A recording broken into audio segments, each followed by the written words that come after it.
Hello and welcome to Was It Something I Said? The quotations show that marvels at all the remarkable things that people have said. For instance, Richard Branson once said, "I've made all the money I need to make." But sadly, it seems not all the public appearances. On Richard Ayoade's team tonight is actor and comedian Miles Jupp. And with Mickey Flanagan tonight is my reluctant life partner, Robert Webb.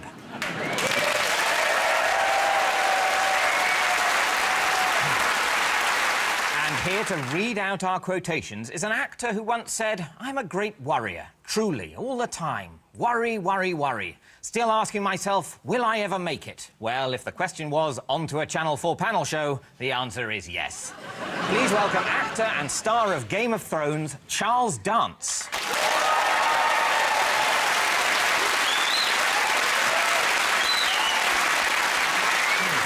So, round one is called Threesomes. In this round, we give both teams a series of quotations and ask them to work out which of three people said it. If you want to play along at home, you can do so on Twitter by following @SomethingISaid, or in an exciting breakthrough for interactive technology, you can shout the answers at your TV screen. We can hear you, but we're very professional, so we won't react. The theme of this week's threesome is school days. Can we have the first quotation, please, Charles? I tended to be scatterbrained. If I was at school and saw a bird outside the window, I wanted to follow it.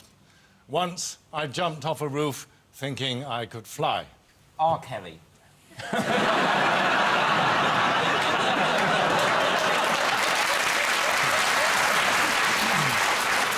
I don't really know who he is. No, he's I know, he's a very self-reflective man, a little like Michel de Montaigne.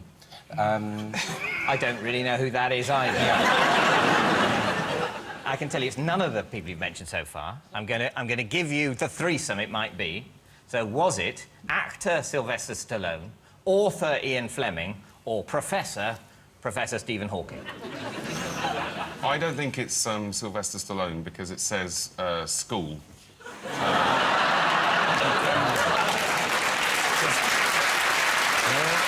As we all know, he didn't go to school. He sprang fully formed from a block of solid rubber.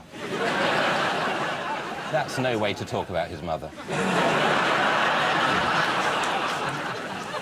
I think it's not Hawking because he's quite scientific, isn't he? I think it is Hawking because he was thinking about the universe the whole time, and he's like black holes and everything. He's basically a Time Lord, and he's got a lot of stuff going through his mind, and it's very difficult to expect him to concentrate on the formation of an oxbow lake.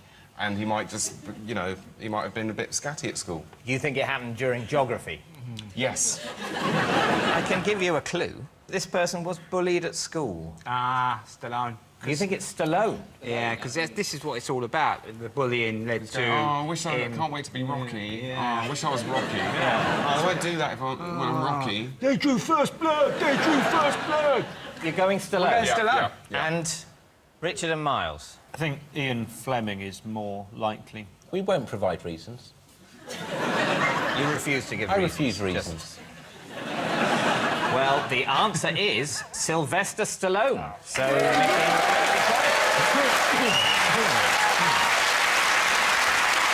And he did. He just jumped off the roof holding an umbrella as a sort of parachute. Because he's thick as shit.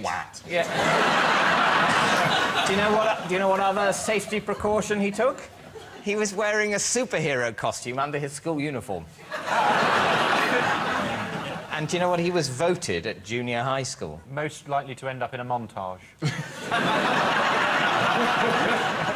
No, they weren't that sensible. According to Stallone, he said, "When I was in junior high school, the teachers voted me the student most likely to end up in the electric chair."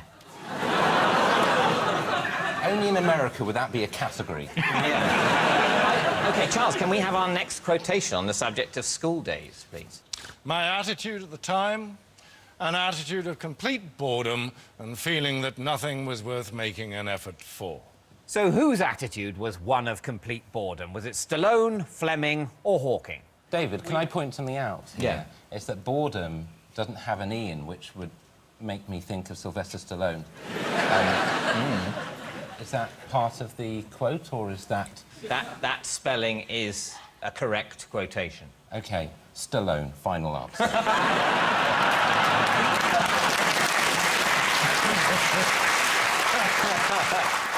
This sort of sounds like a mission statement for Tower Hamlets Council.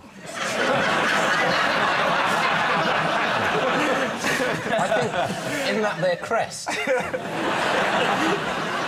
The person that said this also said, in the end, I did learn to read, but not until the fairly late age of 8. So Ian Fleming, final answer. Well, Final answer, David. I will say you are devaluing the words final answer. No, because each time I say it, it is final. Final answer, Yes. Ian Fleming. It's Fleming because it's pompous. An attitude of complete boredom. I mean, he would have, you know, it's a little bit... I don't like him.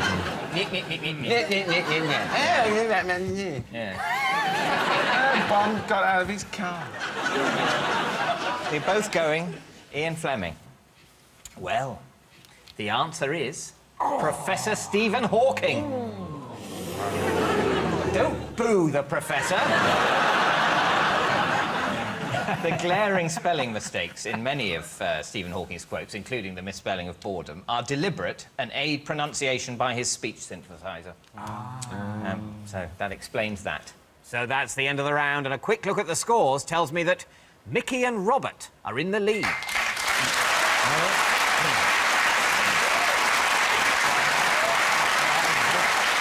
can I ask Charles something? Charles? Yes. You were in For Your Eyes Only, weren't you? Yes, I was. Yes, great lap dancing club, really is. The Southampton one is fantastic. Is it? Oh, yeah.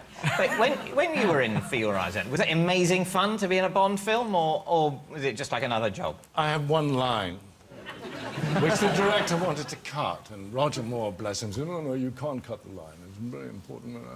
He said, all right, Charles, you hang on to the line, Charles. And he kind of resented me for the rest of the film. Having to restore my line, I think. And now Charles wants to say his line. All right, come on. Can you remember your line? Yes, get in.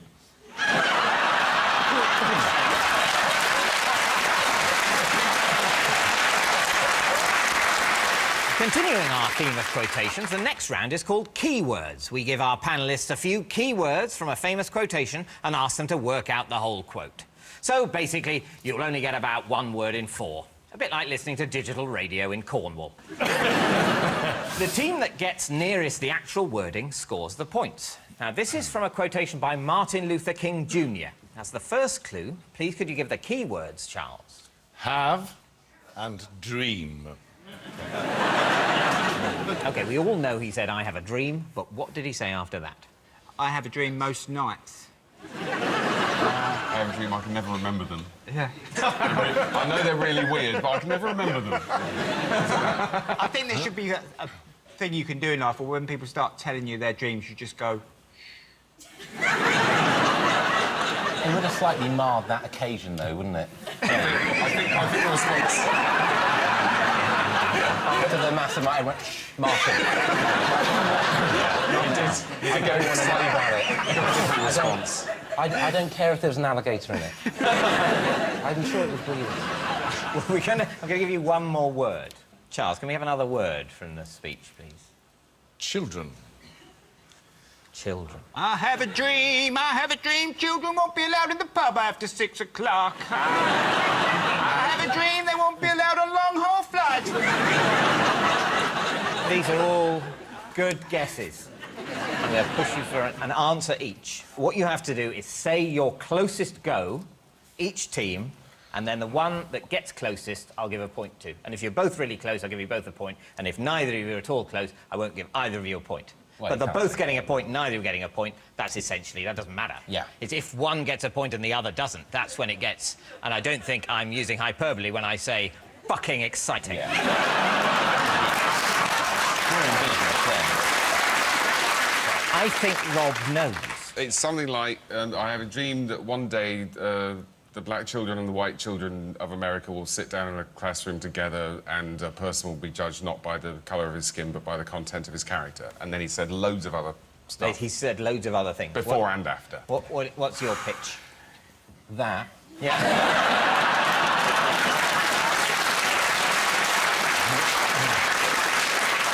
With the addition of, because this is the bit I remember, it's 4 children, because I thought, oh, he's managing to get a lot done and cope with the childcare. Because 4 children, that's no picnic. I think I'm tremendously impressed. Charles, can you give us the full quotation, please?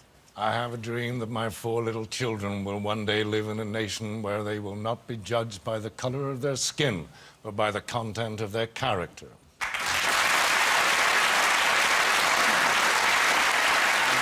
I think basically you all worked as a team, like Martin Luther King's 4 little children. And so I'm going to give you all a point. So well done. Thank you.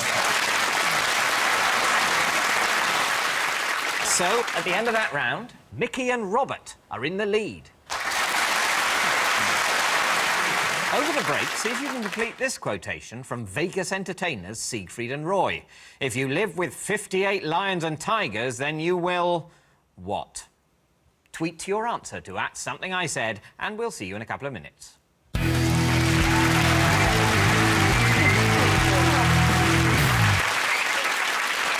Welcome back to Was It Something I Said? Before the break, we asked you to complete this quotation from Siegfried and Roy.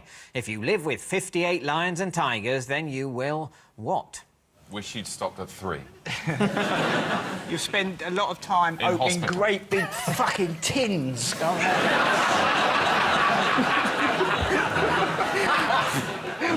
yes.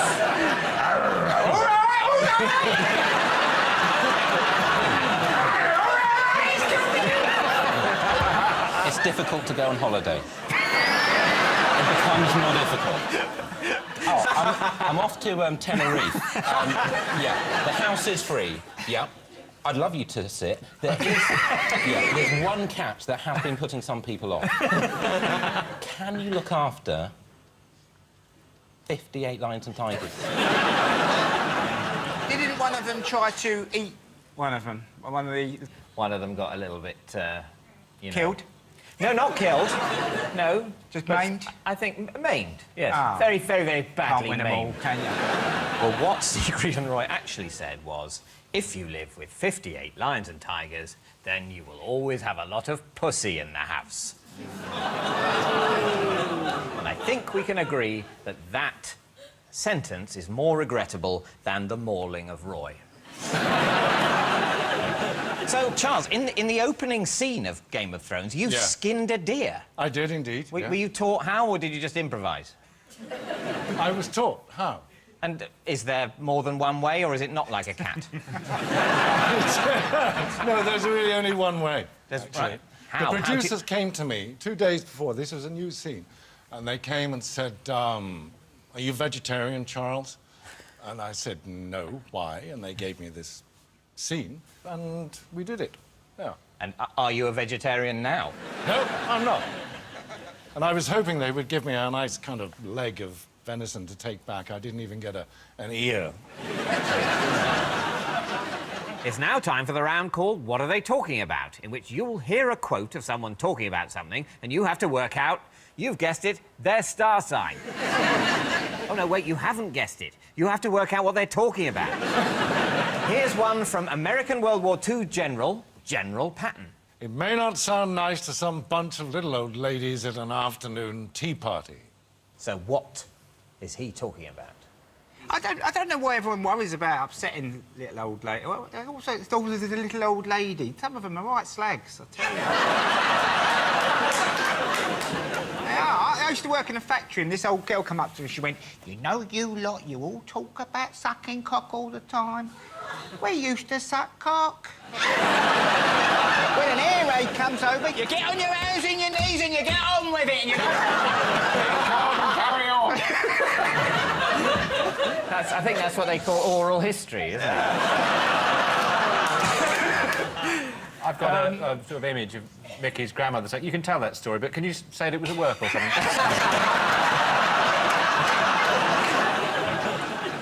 Is it about war? That war may not sound nice to old ladies when they're trying to have a cup of tea? You're on the right lines. I know he said something about we've got to get over and kill these Germans, because if you don't, they'll beat you to death with a sock full of shit. That's what he said. Did once and say if I was that. an old lady and I heard that, I'd be, ooh, language. There's no need for that, General. Well, I think I have to give Mickey and Robert the point. Well, Charles, can we have the full quotation, please? When I want my men to remember something important, to really make it stick, I give it to them double dirty. It may not sound nice to some bunch of little old ladies at an afternoon tea party, but it helps my soldiers to remember. You can't run an army without profanity. Patton was talking about his copious profanity when motivating his men. It was Patton's devotion to military profanity which caused him to petition so passionately to end the war by dropping the C-bomb on Japan. Do you want to hear some more of Patton's remarks? You were absolutely right, Mickey, that he said a man has to be alert all the time if he expects to keep on breathing. If not, some German son of a bitch will sneak up behind him and beat him to death with a sock full of shit. How long do you think it would take to kill someone with a sock of shit? I think they'd end up going, could you go and get something a bit heavier, please? I don't think you have that option. When someone's chosen that particularly sadistic form of execution, you just have to wait. It might take years. It might be some infection caused by the shit that gets you in the end, rather than the impact of the sock. So that's the end of the round, and a quick look at the scores tells me that Mickey and Robert are in the lead.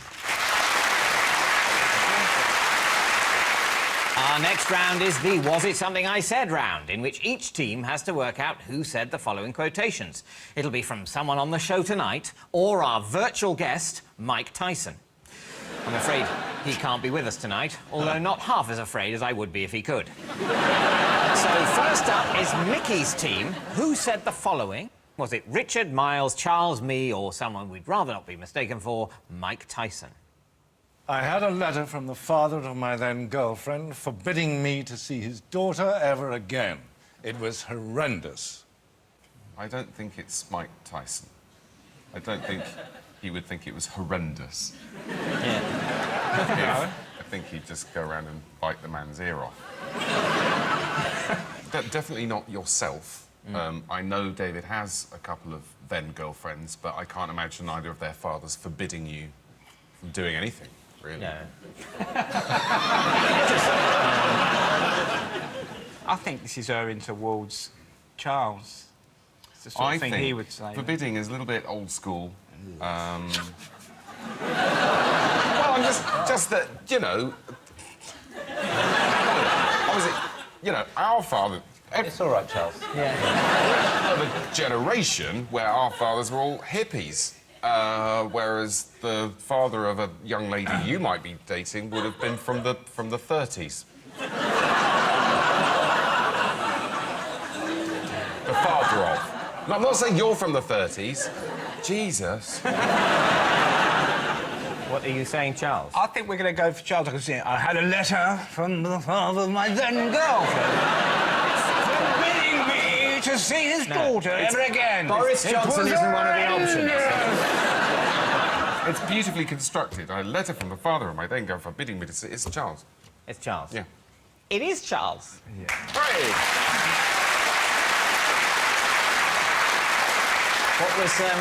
What was the story there, Charles? I and a group of people gate crashed a party. I don't know, when I was about 18 or 19, and I was arrested for unruly behaviour likely to cause a breach of the peace, Section 5 of the Public Order Act 1936. And I was arraigned before the magistrate, and a piece appeared in the local newspaper. And the father of my then girlfriend wrote to me and said, I forbid you to see or attempt to contact my daughter ever again. That's like, you know, Bertie Wooster type of disgrace, isn't it? Yes. Yeah. Oh, I've dropped all my cards. Oh. Sorry. He got down really well there.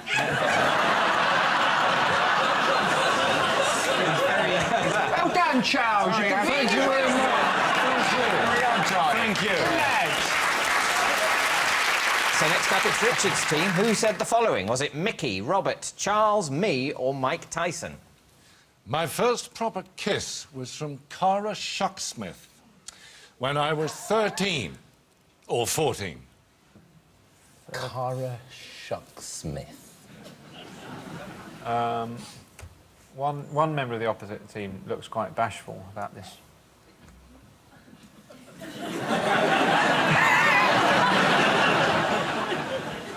My gut instinct is this is Robert. Do you think Charles would remember that it was... I doubt it was as late as 13 or 14. I was Mr. 7. Charles Dance, for heaven's sake. Yeah. It would have been... The first time I stayed the night, I was 8. She was 20. Let's just clear that. Cara Shucksmith?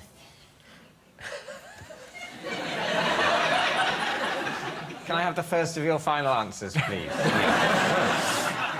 I think it's Robert. Well, you're absolutely right. It was Robert Webb.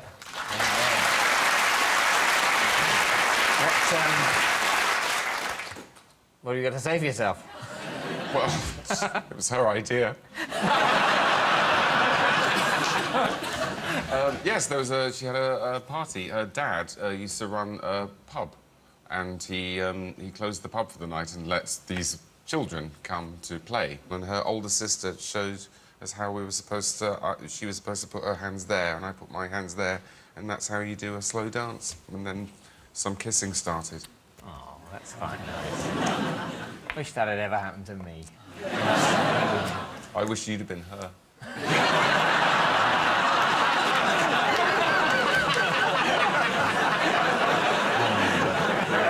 That's... Saved a lot of time.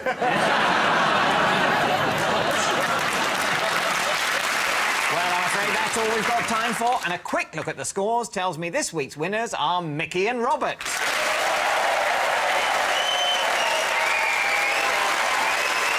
Thank you to Mickey and Robert, Richard and Miles, and to our guest narrator, Charles Dance. And we leave you with some lines by T.S. Eliot. What we call the beginning is often the end, and to make an end is to make a beginning.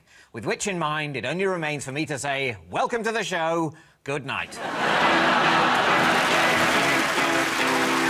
Tomorrow night at 10 we go back to Manchester, a new year at uni, a new housemate and a brand new series of fresh meat. But back to tonight, and with a pricey divorce on the cards, Stephen has some serious decisions to make. Toast of London is coming next.